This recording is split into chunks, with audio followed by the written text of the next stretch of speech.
கோழிக்கறி நாள் இன்னைக்கு. அஸ்ஸலாமு அலைக்கும். காலையிலே கச்சிவை ஃபுல்லாக ஈரமாக்கிட்டு என்னை நானே ரசிச்சுக்கிட்டு இந்த ஒரு அற்புதமான நாளை ஒரு கப் பாலோட ஆரம்பிக்கலாமா? இன்னைக்கு வேலையை என்னோட முடியை கத்தமோகியா பண்ணுறது தான். முடியை கத்தம் பண்ணுற ஒரு நல்ல ஆளை தேடி நேச்சுரல்ஸ் கிளம்பி வந்தாச்சு.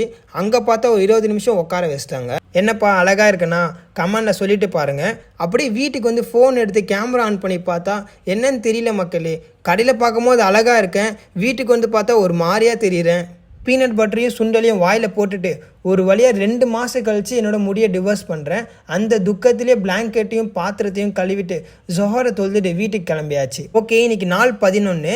என்னுடைய சமையல் தான். சாம்பார் சாதமாக 2 ப்ரெக்னென்ட் பாய்ஸ் வாயில் போட்டுட்டு இன்னைக்கு நமக்கு கால் பயணனால சைக்கிளில் அப்படி ஒரு மிதி இப்படி ஒரு மிதின்னு மிதிச்சுட்டு ஷோல்டருக்கு 2 வேரியேஷனை போட்டுட்டு வீட்டுக்கு கிளம்பியாச்சு. கோலி, விராட் கோலி, அவர் அங்கே கிரவுண்டில் விளையாடிட்டு இருப்பார். நான் அவரை சொல்லலை, இவனை சொன்ன சிக்கன் கோலி. என்னை நானே ஒரு செஃப்பாக உணர்ந்த தருணம். என்னுடைய சமையலை எப்படி செய்தேன் என்று தெரிய வேண்டும் என்றால் அடுத்த வீடியோவில் சொல்கிறேன். இதுதான் மக்களே அந்த சிக்கன் கோழி. அப்படியே இன்னையோட நாளை முடிச்சுக்கலாம்.